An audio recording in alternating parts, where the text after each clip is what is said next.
Hey everybody, welcome to Great Lakes Junction.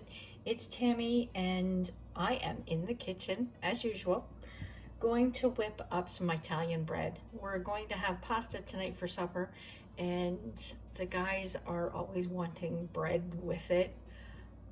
So I thought I'd whip up an Italian loaf that I've been making for quite a few years. It's an herbed bread, very easy to make, quick, few ingredients. Let's get started.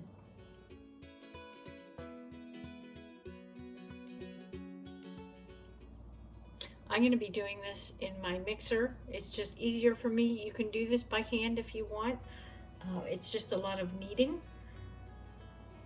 What I have here is 2 1/4 teaspoons of rapid yeast, quick yeast, and 1 teaspoon of sugar. I have 3/4 of a cup of warm water and a 1/2 cup of milk.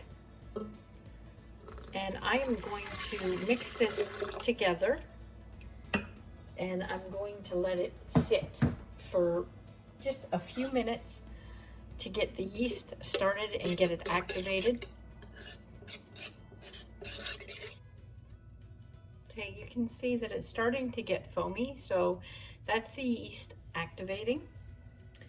And now we're going to add 3 cups of flour. You can use all-purpose flour. I prefer bread flour for this recipe, but if you only have all-purpose, just go ahead and use that. I find it better if you sift your flour as well. It seems to make the loaves a little bit fluffier, and it does make a difference.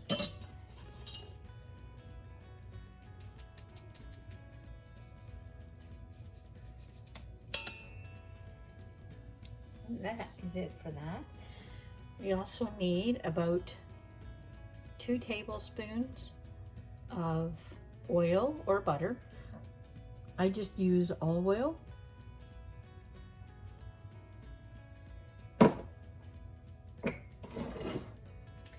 And we have our herbs.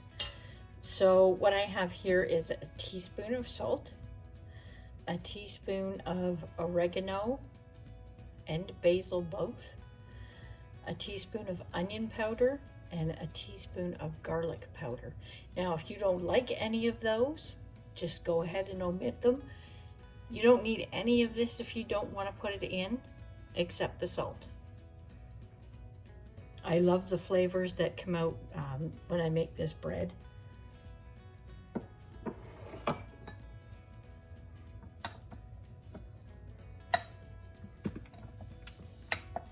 Now this needs to be mixed and kneaded for 10 minutes.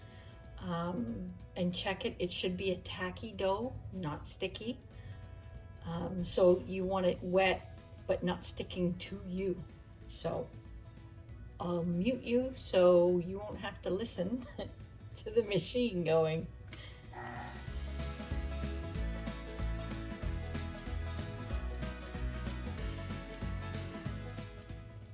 If you find you don't have enough water and it's too dry, or you don't have enough flour and it's too wet, add it in smaller increments, like maybe a tablespoon at a time.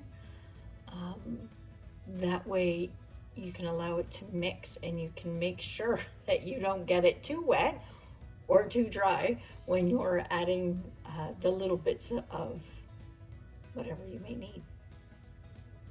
So this is about halfway through its mixing, and I just want to check it to make sure that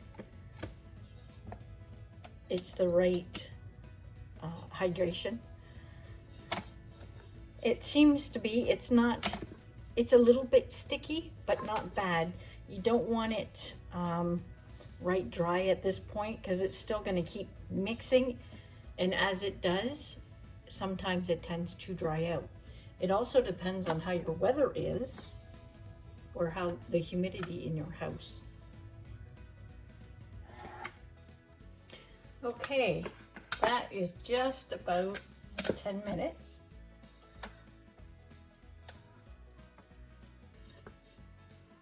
So you want a nice, smooth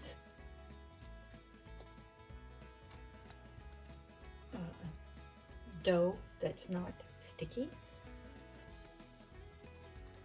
And you can see the herbs all through it. They taste so good when it's after it's been baked. So what I'm gonna do now, I'm just gonna oil this bowl instead of dirtying another one. And it needs to sit in a warm place. I just put it in my oven with the light on for about an hour till it doubles or more.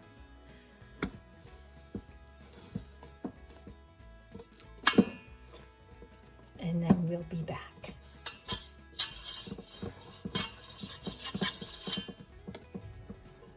I do try and keep it covered. That way it doesn't dry out as much.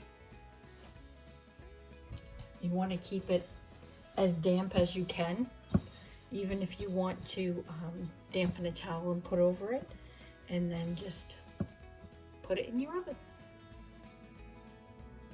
That's our hour for our dough to rise.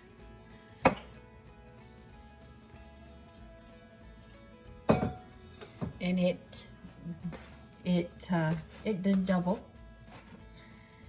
So what we're going to do now is I'm just going to punch it down a little bit, get all the bigger bubbles out, and we're going to shape it. And at this point, you really don't need to do much to it, except give it the shape that you want. I'm just doing this freeform. If you want to put it in a loaf pan, you can. I prefer it when I'm doing this kind of bread to just leave it freeform. I like to put a slit in the top of the loaf for when it rises so it doesn't split. And you can do it whichever way you prefer. I'm just going to nick the side here. Whoops.